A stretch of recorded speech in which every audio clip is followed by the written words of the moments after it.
Hola, soy Harley Schlanger del Instituto Schiller. Bienvenidos a nuestra videoconferencia con nuestra fundadora y presidente Helga Sepp-LaRouche. Hoy es el 20 de diciembre del 2019. A principios de esta semana hubo un voto en la Cámara de Representantes de Estados Unidos que casi fue completamente partidista para enjuiciar al presidente Donald Trump en base a dos acusaciones. Una, el abuso de poder, y la segunda, el obstruir al Congreso. Helga, esto es obviamente la gran noticia del día. ¿Qué es lo que está sucediendo ahora? ¿Y qué piensas de la decisión de llevar a cabo el juicio político? Bueno, es lo que dijo Trump desde el principio, que este es un golpe. Esto es solo la continuación del Russia Gate, del Ucrania Gate y ahora el juicio político, que realmente es un asunto muy perjudicial, porque debe ser claro que los demócratas, a partir de ahora, no tienen posibilidad de ganar esto, porque el Senado está controlado por los republicanos, pero está muy claro que están absolutamente decididos a seguir adelante y destruir no solo la presidencia estadounidense, sino también destruir la Constitución estadounidense y convertir a todo Estados Unidos en un sistema parlamentario al estilo británico, donde simplemente si no hay aprobación partidista, se tiene un voto de no confianza y básicamente es lo que sucede en Europa en repetidas ocasiones. Así que creo que esto es muy serio. Este es un esfuerzo para derrocar a la Constitución de Estados Unidos. Y es muy escandaloso que Trump haya escrito una carta muy importante a Pelosi, que no fue mencionada en absoluto en ningún medio europeo que yo sepa. Básicamente lo que Trump dice en esta carta es que no es él quien comete un abuso de poder, sino Pelosi y los demócratas. Y quiere dejar las cosas bien claras, para que los historiadores, cuando vean esto dentro de 100 años, puedan entender lo que estaba sucediendo. Dijo que el esfuerzo para tumbarlo comenzó 19 minutos después de que se conociera su victoria electoral en el 2016. Luego cita a varios culpables, como Maxine Waters, quien dijo que ella haría campaña todos los días hasta que Trump saliera. Esto fue 3 meses después de su inauguración. Citó a Al Green, este congresista de Texas, que había dicho básicamente que el enjuiciamiento era absolutamente necesario porque de lo contrario Trump sería reelegido. Ahora, eso es muy increíble. Y a Pelosi misma se le cita que ella ya había dicho que había estado en esta campaña de juicio político durante 2 años y medio. Así que creo que este es un asunto muy serio, porque los demócratas simplemente no pueden aceptar que perdieron las elecciones. Y las élites demócratas no están dispuestas a reflexionar en las razones por las que perdieron las elecciones, es decir, sus políticas neoliberales sobre la economía y su política de guerra contra Rusia y China, y su participación en las guerras interminables del Medio Oriente y, de hecho, en todo el mundo.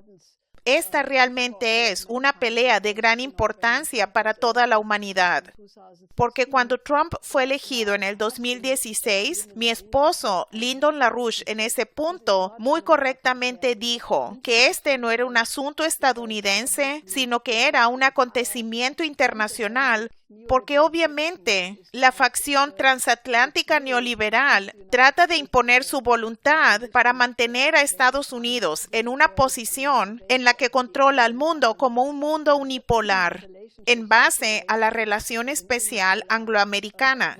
Y de eso se trata la pelea. Y Trump es un obstáculo a eso, porque muchas veces él ha dejado claro que no tiene el perfil del enfrentamiento en contra de Rusia y China, a pesar de que ese hecho algunas veces es difícil de ver exactamente, porque él todavía no tiene el control total de su propio gobierno, pero quiere acabar con las guerras sin fin y con el complejo industrial militar que él acusó de estar detrás de este golpe.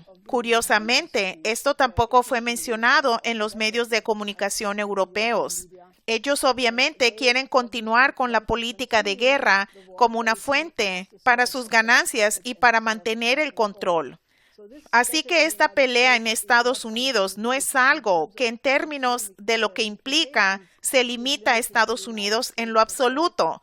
Por lo tanto, yo creo que tales cosas, como la carta de Trump a Pelosi, debe ser circulada internacionalmente, porque la gente debe desarrollar una imagen más diferenciada de lo que está en juego aquí. Y como mencionaste, que hay gente que está diciendo que van a continuar con el juicio político. Pelosi no ha querido darle las acusaciones al Senado. Mitch McConnell bromeó, bueno, tú te puedes quedar con las acusaciones si quieres, pero pareciera que los demócratas tratan de alargar esto y posiblemente agregar más acusaciones. Pero yo creo que es interesante, Helga. Al mismo tiempo que se daba el voto para el enjuiciamiento, se publicó el informe de Horowitz y este mostró que durante todo el inicio del Russiagate, el FBI llevaba a cabo graves abusos y fraude. ¿Qué piensas sobre eso? Yo creo, solo para responder a lo que acabas de decir hace un segundo, es muy escandaloso. Pelosi quiere manipular al Senado de la misma manera que manipuló el voto en el Congreso. Ellos están absolutamente horrorizados de la posibilidad de que los republicanos pidan que Adam Schiff dé testimonio y el famoso denunciante, cuya identidad es conocida, pero de la que no se habla. Luego, naturalmente, a los dos Bidens, si ellos fueran interrogados en el Senado. Así que Trump está exigiendo tener su día en la corte. No es claro si eso sucederá, porque es una gran pelea. Algunos republicanos también quieren mantener a todo bajo cubierta, por así decirlo. Pero yo creo que tendremos a un enero muy interesante, porque esto tomará lugar entonces. Y luego Giuliani, solo para mencionar eso, acaba de hacer un viaje a Ucrania y según varias fuentes, Trump le dijo que le diera un informe a los senadores republicanos sobre lo que encontró en Ucrania y él dijo que es mucho más de lo que la gente piensa. Así que muchas cosas todavía pueden salir a la luz. Cuando hablamos sobre Ucrania, estamos hablando no solo de lo que sucedió en el 2016, sino también de lo que sucedió con el golpe de los nazis, que fue promovido por el gobierno de Obama en el 2014. Así que muchas cosas podrían salir de todo este escándalo. Y por supuesto, esto es en parte el origen de este intento de golpe en contra de Trump, a lo que él se refiere y lo que Barr criticó que no se menciona en el informe de Horowitz. Yo creo que el informe de Horowitz es interesante en la medida que establece, sin que haya duda alguna, la serie de infracciones increíbles y los casi crímenes del FBI en contra del presidente en funciones. Ahora, para la gente que no está en Estados Unidos, por ejemplo, en Alemania, si la Agencia de Seguridad Interna estuviera involucrada en el tipo de operación que el FBI llevó a cabo en contra de Trump, si la agencia policial le hiciera eso a Merkel, hubiera la mayor histeria que jamás haya habido. Y yo creo que la gente en otros países debería imaginar si su servicio secreto hiciera lo que el FBI hizo. Y así tendrían un mejor sentido de la escala de lo que está en juego aquí. Y naturalmente, si ven a los orígenes de la campaña, todos los rastros llevan a la inteligencia británica y la colusión de los jefes de la inteligencia del gobierno de Obama con el MI6 británico y otras tales instituciones que, de nuevo, algunas personas absolutamente quieren proteger. Pero si todo esto sale a la luz, el año 2020 podría ser uno de los años más interesantes del milenio. Pelosi continúa diciendo, todos los caminos llevan a Rusia, pero la realidad es que todos los caminos llevan a Londres. Ahora, en ese contexto, vemos algo más que tratan de mantener oculto,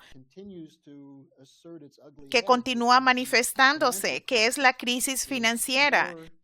Se está hablando mucho más sobre la inestabilidad financiera. los problemas de la deuda, la crisis repo, y ahora tenemos de nuevo un impulso en la Unión Europea para que se imponga un mecanismo de estabilidad europeo, pero también un nuevo trato verde. ¿Qué está pasando con la crisis financiera ahora?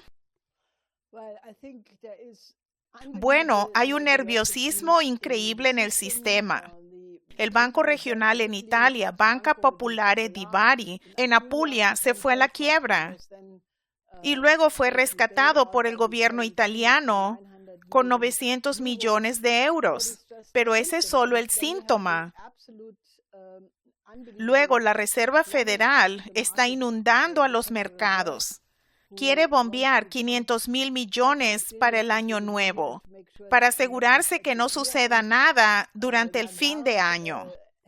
Lagarde prometió que ella quiere continuar con la política de Mario Draghi, que es hacer lo que se requiera para mantener a la eurozona, lo que también significa la emisión cuantitativa. Y luego está el esfuerzo apenas velado de crear una nueva burbuja con el Trato Verde para Europa, que la presidenta de la Comisión Europea, Ursula von der Leyen, anunció. Y quieren usar esas herramientas. El mecanismo de estabilidad europeo, pero también los nuevos bonos verdes que quieren emitir para solo crear otra burbuja especulativa que se supone hará de los ricos más ricos y va a expropiar más de la población promedio, porque con esta tasa de interés negativa y tasa de interés a cero que no compensan para la inflación incluso ahora, la capacidad de compra de la persona promedio, el valor de su pensión, el valor de su seguro de vida está siendo devorado. Así que lo que estamos viendo es que se está expropiando a la población en general. Pero también en un momento de hiperinflación o de un derrumbe sin control, debido a que todos estos mecanismos no funcionan en el caso de un crack, se podría tener una situación como la de 1923 o de hecho de 1948, donde la gente empieza con solo 40 marcos en ese entonces o 40 euros ahora. Estamos en un polvorín. Y es por eso que nuestras fuerzas internacionales han hecho un llamado para que haya una movilización para que se implemente la Glass-Steagall global. Necesitamos una separación mundial de los bancos en la tradición de la ley Glass-Steagall de Franklin D. Roosevelt. Y naturalmente necesitamos la banca nacional, necesitamos un nuevo sistema de crédito, un nuevo sistema de Bretton Woods y necesitamos la cooperación internacional para que hayan tecnologías avanzadas y se logre la energía de la fusión y la cooperación espacial. Así que les hago un llamado a ustedes, nuestro público, que nos ayuden a difundir estas soluciones y que obtengan el volante que vamos a publicar en esta página en unos cuantos días, que nos ayuden a circularlo y poner la cuestión de la Glass-Steagall en el orden del día como el primer paso absolutamente necesario.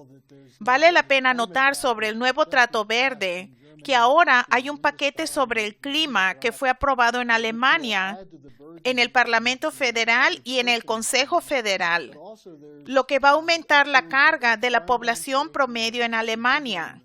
Pero también ha habido una serie de manifestaciones de agricultores. Hubo una muy grande en Holanda que sorprendió a todos. ¿Pero qué es este nuevo Trato Verde?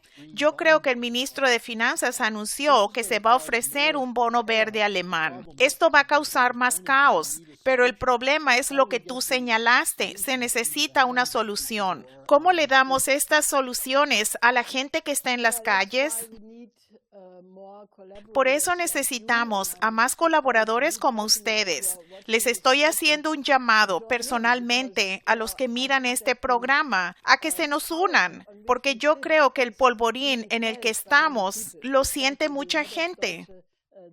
Por ejemplo, el presidente de la Cámara Federal de Comercio alemán advirtió que la carga para muchas empresas será demasiada. Hay otros que están exigiendo un apoyo estructural para el sector automotriz. Otros exigen que haya un precio de paridad para los agricultores. Pero todas esas cosas no serán suficientes porque se tiene una crisis general de todo el sistema financiero y por lo tanto necesitamos de hecho que haya un debate. Nuestros colegas hicieron una entrevista a un importante miembro del Parlamento Europeo del partido Lega de Italia, que también es un jefe de la facción de los soberanistas en el Parlamento Europeo, que dijo una cosa que yo creo que es muy verdadera. Aunque no parezca ahora que hay una mayoría que está a favor de la Glass-Steagall, la crisis financiera que se avecina va a obligar a los dirigentes políticos a implementarla, porque es la única solución. Ahora, no es la única solución que ellos están pensando. De hecho, quieren evitar a la Glass-Steagall por todos los medios. Están pensando sobre el dinero de helicóptero y sobre un cambio de régimen, transfiriendo todo el poder de los gobiernos a los bancos centrales. Así que lo que necesitamos es una iniciativa que lleven a cabo los parlamentarios. Necesitamos que se activen los ciudadanos, ustedes, que nos ayuden a poner esas cosas en el orden del día, porque se necesita hablar de estas cosas antes de que golpee la crisis. Lo que Franklin D. Roosevelt hizo en 1933 fue un ejemplo perfecto y podemos repetir exactamente lo que él hizo. No necesitamos cambiar a nada de lo que hizo Roosevelt. Necesitamos poner a los bancos comerciales bajo la protección del Estado y necesitamos decirles a los bancos de inversiones que ya no pueden depender del dinero del electorado o de los rescates, que si están en bancarrota, deben cerrar sus bancos y luego necesitamos un sistema de crédito nacional para que el crédito real pueda dirigirse a la economía física, que es lo que ha faltado en el último periodo. Así que las soluciones están disponibles y les pido, pónganse en contacto con nosotros. Estamos en una movilización internacional para poner esas soluciones en la mesa. Y hay una oportunidad porque existen muchos países que ya están o han iniciado una manera completamente diferente hacia la economía real. Y esa puede ser la base de lo que necesita hacerse. Helga, tú mencionaste a la Glass-Steagall un par de veces como el punto inicial de la solución. Y esto nos lleva a la propuesta de tu esposo de las 4 leyes económicas. La gente me ha preguntado, ¿hay una relación entre el juicio en contra de Trump y el hecho de que tu esposo fue tan atacado en los 80s y 90s en torno al mismo tipo de crisis? ¿Y es posible que Trump adopte la solución de LaRouche? ¿Qué tan importante piensas que será? ¿Es posible que Trump se oriente a esto, ya que ha indicado que él apoya muchas de las políticas generales que tu esposo propuso? Bueno, yo creo que esa es la lucha. Es por eso que les estoy pidiendo su ayuda, porque Trump en la campaña electoral del 2016 se refirió a la Glass-Steagall en varias ocasiones, pero él no lo ha hecho en el último periodo y él, por otro lado, ha alabado el alza del mercado de valores, que acaba de alcanzar una alza récord hace un par de días. Y esa no debería ser una señal para alegrarse, sino que debería ser algo para preocuparse, porque todo este dinero que se está bombeando al sistema naturalmente va a una parte y se dirige a la especulación. Y con las tasas de interés negativas o las tasas de interés a cero, muchas empresas compran sus propias acciones y esto lleva a que aumente el precio de las acciones y aumente el valor nominal. Pero todo es aire caliente. Y yo creo que el talón de Aquiles más grande de Trump es que él de manera continua se refiere al mercado de valores excelente, cuando en realidad eso es lo que podría estallar. Así que necesitamos un debate. Y yo creo que Trump tiene muchos impulsos que responden a la necesidad de dirigirse al sistema americano de economía, pero necesitamos tener a una población educada en Estados Unidos, pero también en otros países alrededor del mundo que conozcan qué es la economía física, porque la economía física es lo que reproduce la economía a largo plazo y tiene todo tipo de aspectos hermosos. Es decir, la creatividad humana puede siempre descubrir niveles tecnológicos superiores que aumentan la productividad de la economía. Y esas son las cosas que es necesario estudiar. Así que les invitamos que se pongan en contacto con nosotros para hablar de estas cuestiones, porque esto necesita inyectarse en el debate público. Tú mencionaste la economía física. Nos dieron un informe muy importante esta mañana que China está a punto de producir el año que viene un modelo del reactor de fusión tokamak en la provincia de Sichuan. Claramente hay un gran potencial con este tipo de nuevas tecnologías, ¿no es cierto? Yo creo que esto es impresionante,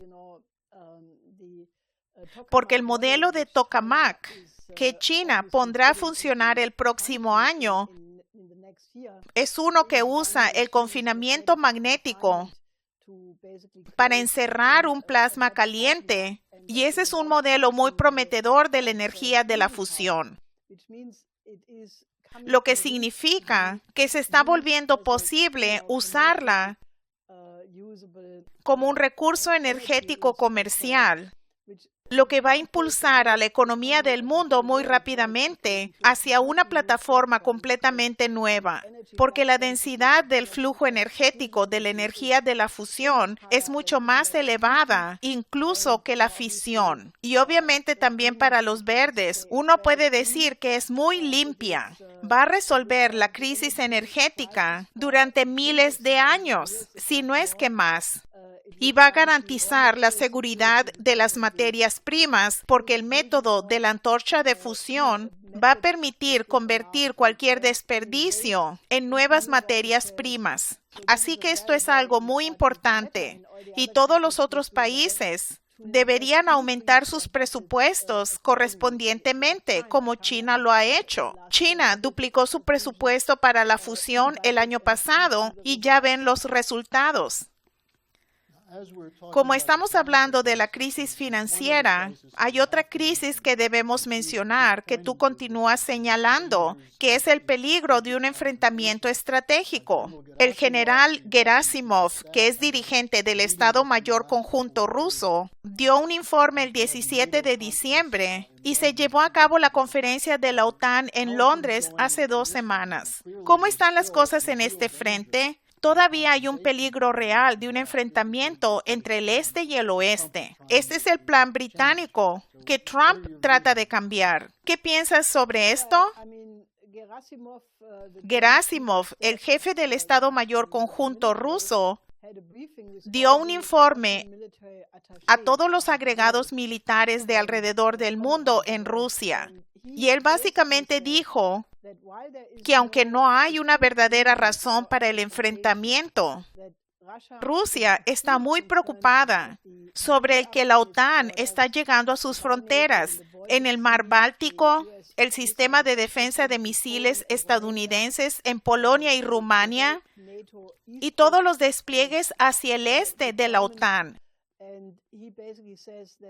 Y él dijo, dado que la situación del mundo en general sería muy inestable, cualquier tipo de crisis rápidamente podría salirse de control y por lo tanto Rusia tiene que estar preparada para defenderse contra cualquier escenario posible.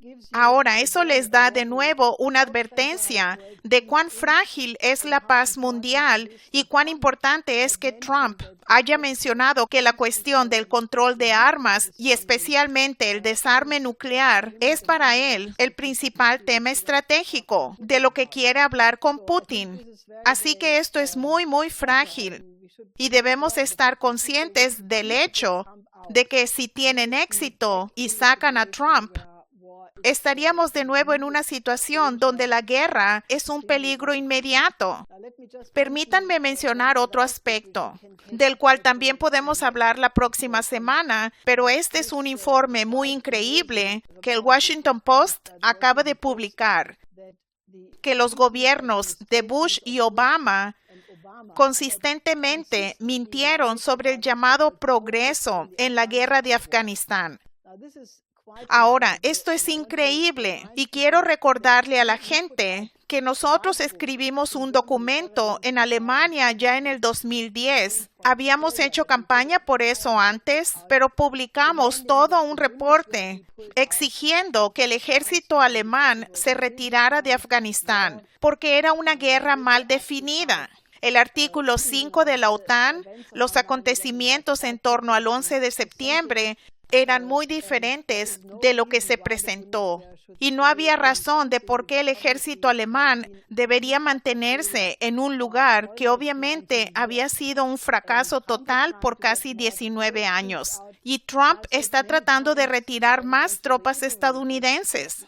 Y como lo he dicho muchas veces, y quiero reiterar eso, la única manera de cómo se puede resolver la crisis de Afganistán y la crisis de Irak y la situación en Siria es mediante un programa de desarrollo completo para todo el Oriente Medio, o mejor dicho, para todo el sudoeste de Asia, con la participación de todos los grandes vecinos, Rusia, China, India, Irán, Egipto, Saudi Arabia. La nueva ruta de la seda debe extenderse a esta región. De esa manera se puede de hecho aplicar el método tan exitoso que los chinos emplearon en Xinjiang para deshacerse del terrorismo entre los uigures. Ahora, hay una gran campaña en contra de China, acusando a China de construir grandes campos donde se tiene a 1 millón de personas. Pero si ven a la historia que se está revelando ahora, Brzezinski, que empezó la radicalización del Islam en 1975, cuando él sugirió construir estas escuelas radicales islámicas, primero en Pakistán, luego entre los mujahedines en Afganistán, con la intención de derrotar a los soviéticos en Afganistán, lo que fracasó. Y luego esta política de usar la Carta Islámica la continuó el gobierno de Bush y el gobierno de Obama. Y cuando el general Michael Flynn, que era un participante honesto, no estuvo de acuerdo con estas políticas y trató de advertir a Obama que Estados Unidos mismo estaba canalizando armas a los elementos radicales del mundo islámico, lo expulsaron como director de la Agencia de Inteligencia de la Defensa. Esta es una de las razones de por qué querían deshacerse de él realmente. Y cuando ellos vieron que él era el asesor de seguridad nacional de Trump, esto es algo que no iban a tolerar. Porque Flynn, de hecho, conoce toda esta política y lo que llevó a que se radicalizara el Islam. Así que creo que lo que necesita hacerse es introducir el desarrollo económico, eliminar las razones de la pobreza y el subdesarrollo, que es ayudando a reclutar a los terroristas radicales y luego tener una solución pacífica para Afganistán en el contexto del enfoque de la nueva ruta de la seda para toda la región. Y Estados Unidos y los países europeos deben unirse y ayudar a construir esa región. De esa manera se resuelve el problema. Me gustaría concluir con algo que es muy importante para ti y es muy importante para el Instituto Schiller y nuestros programas de coros y música mundialmente, que es el que nos estamos acercando al año de Beethoven, el 250 aniversario de su nacimiento. ¿Qué debemos saber sobre esto y qué es lo que la gente debe hacer?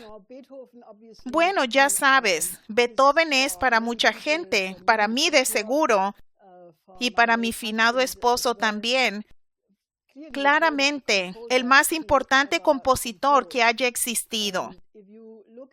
Y si miras a sus composiciones como la famosa Novena Sinfonía, que celebra la unidad de Schiller y Beethoven, como la joya del movimiento clásico alemán, él logra un tipo de trascendencia en la música que realmente deja claro que la música es la manera de tener acceso no solo a nuestra propia creatividad, sino a la armonía del universo y la belleza de ese universo, y eleva a la gente, la hace capaz de tener una creatividad como ninguna otra cosa lo hace. Así que tuvimos una primera celebración en Carnegie Hall, donde el coro del Instituto Schiller participó en un concierto que incluyó la Novena Sinfonía, pero también cantó Nenia, la canción fúnebre de Brahms. Y eso solo fue el principio de un año donde habrán muchos conciertos alrededor del mundo. En China, por ejemplo, en la provincia de Guangdong, planean tener cientos de conciertos de Beethoven. Yo estuve en Guangdong hace 3 años. Ellos tienen una hermosa ópera y quieren realizar 200 presentaciones de Fidelio. En Alemania, habrán más de 1,000 conciertos celebrando durante todo el año, que culminarán el 17 de diciembre del 2020, que es de hecho el cumpleaños de Beethoven. Y yo estaba pensando que habrán tantos conciertos, muchos programas, muchos libros, muchas discusiones sobre Beethoven. Y esto va a ser una gran ayuda para de hecho tener un renacimiento cultural de la música clásica, que es el ingrediente absolutamente necesario para salir de esta crisis, porque pone a la gente en el tipo de mentalidad de belleza, de la verdad, de la búsqueda de la verdad. Y esa será una condición tremenda para que la humanidad realmente llegue a una nueva era, a un nuevo paradigma de la forma de pensar. Mi esposo, yo creo que a finales de los 70s ya había escrito un hermoso artículo que se llamó Piensa como Beethoven. Y yo le pediría a la gente que lea este artículo durante este periodo de la Navidad, porque eso es lo que se requiere, que elevemos nuestra forma de pensar a ese nivel de la cultura clásica. Y es un buen consejo aprovechar el periodo de la Navidad para escuchar la música de Beethoven, para que sus hijos y nietos participen en la discusión de qué importante es nutrir el alma con este tipo de belleza. Así que, Helga, ¿hay algo más que quisieras agregar? Yo creo que estamos en una encrucijada en la historia. Puede tomar una dirección absolutamente equivocada. Podríamos tener una catástrofe total. Si sacaran a Trump, Pence lo reemplazaría a corto plazo, que ya eso sería malo. Tendríamos el caos, se destruiría la República estadounidense, lo cual tendría una consecuencia estratégica de una dimensión inconcebible. Por otro lado, podríamos lograr en el próximo año un nuevo paradigma. Y yo creo que si se unen a nosotros a movilizar a la población para este nuevo paradigma, me gustaría celebrar el 17 de diciembre tanto la reelección de Trump como el 250 aniversario de Beethoven y el inicio de un nuevo renacimiento para tener a una sociedad más humana en torno al planeta. Yo creo que esa es una manera muy bella de llegar al nuevo año. Helga, gracias por acompañarnos. Nos vemos la próxima semana. Sí, hasta la próxima semana.